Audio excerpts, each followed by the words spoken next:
ટેટુની આડમાં અડાજણ તથા પાલ વિસ્તારમાં ઈ-સિગરેટ્સનું ગેરકાયદેસર રીતે વેચાણ કરતા બે ઇસમોને કિંમત 1,07,01,400ની મત્તાના મુદ્દામાલ સાથે ઝડપી પાડતી સુરત શહેર એસઓજી મહેરબાન પોલીસ કમિશનર શ્રી અનુપમસિંહ ગેહલોત નાઓ દ્વારા સુરત શહેરમાં નાર્કોટિક્સ ડ્રગ્સની બદીને નેસ્તનાબૂદ કરવા માટે શહેર વિસ્તારમાં આવેલ પાનના ગલ્લા તથા ટોબેકો પ્રોડક્ટ્સના હોલસેલ વિક્રેતાઓ દ્વારા ઈ-સિગરેટ હેલ્થ વોર્નિંગ વિનાની સિગરેટ તથા ઈ-હુક્કાનું વેચાણ કરવામાં આવી રહેલ છે,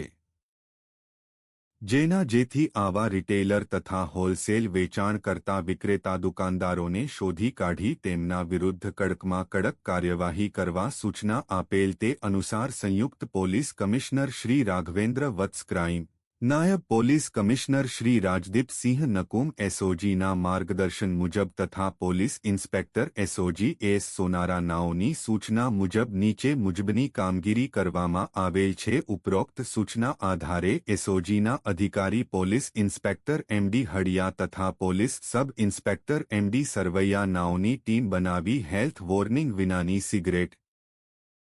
ઈ-સિગરેટ તથા ઈ-હુક્કાનું વેચાણ કરતા પાનના ગલ્લાઓ તથા ટોબેકો પ્રોડક્ટ્સના હોલસેલ દુકાનદારો ઉપર ચાંપતી નજર રાખવામાં આવી રહેલ હતી।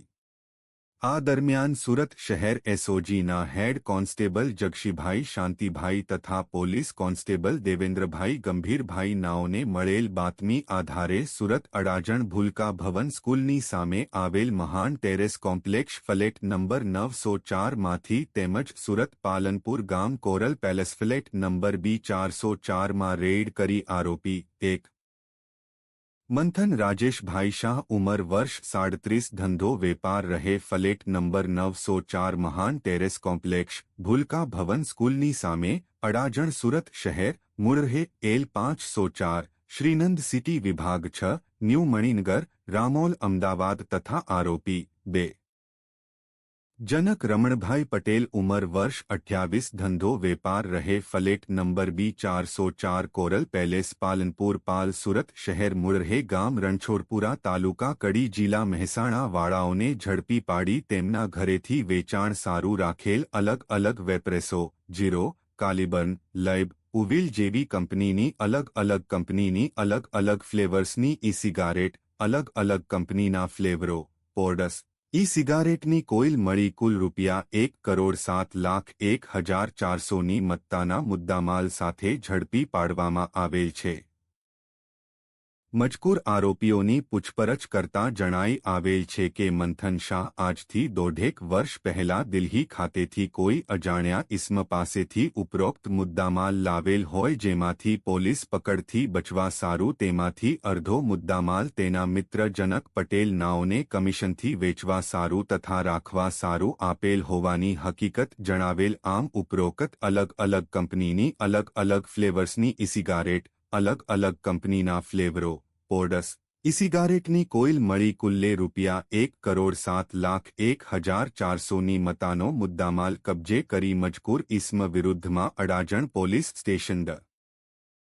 Prohibition of electronic cigarettes production manufacture import export transport sale distribution storage and advertisement act 2019ની કલમ 4, 5, 7, 8 મુજબનો ગુનો રજીસ્ટર કરાવેલ છે।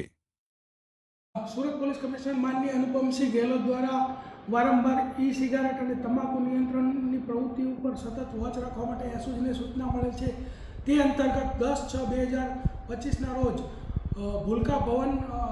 સ્કૂલ જે છે અડાજણની એની સામેના ભાગમાં મહાન ટેરેસ કોમ્પ્લેક્સ ફ્લેટ નંબર 904ની અંદર એક એવી માહિતી મળી કે ત્યાં ઈ-સિગરેટનો બસ મોટો જથ્થો ત્યાં પડેલ છે। તો તે એસઓજીની ટીમે રેડ કરતા ત્યાંથી 1,07 લાખના મુદ્દામાલ જેટલી ઈ-સિગરેટ મળે છે। જે ઈ-સિગરેટ વેપોરેઝો ઝીરો કેલિબ્રિયમ ઉવેલ અલગ અલગ કંપનીઓની છે અને 2 આરોપીઓ મંથન શાહ અને જનક પટેલ આ બંનેને અટક કરેલ છે। મંથન શાહનો અગાઉ પણ 16 લાખનો ઈ-સિગરેટનો કેસ એસઓજી દ્વારા ભૂતકાળમાં પણ કરવામાં આવેલ છે। તેમજ જનક પટેલ જે છે એને મંથન શાહે જ 1.5 વર્ષ પહેલાં દિલ્હીથી આ માલ લાવી અને જનક પટેલને પણ વેચાણ માટે આપેલો હતો। બંને જણા પકડાઈ ગયેલ છે અને 1,07 લાખનો મુદ્દામાલ પણ ઝડપેલ છે।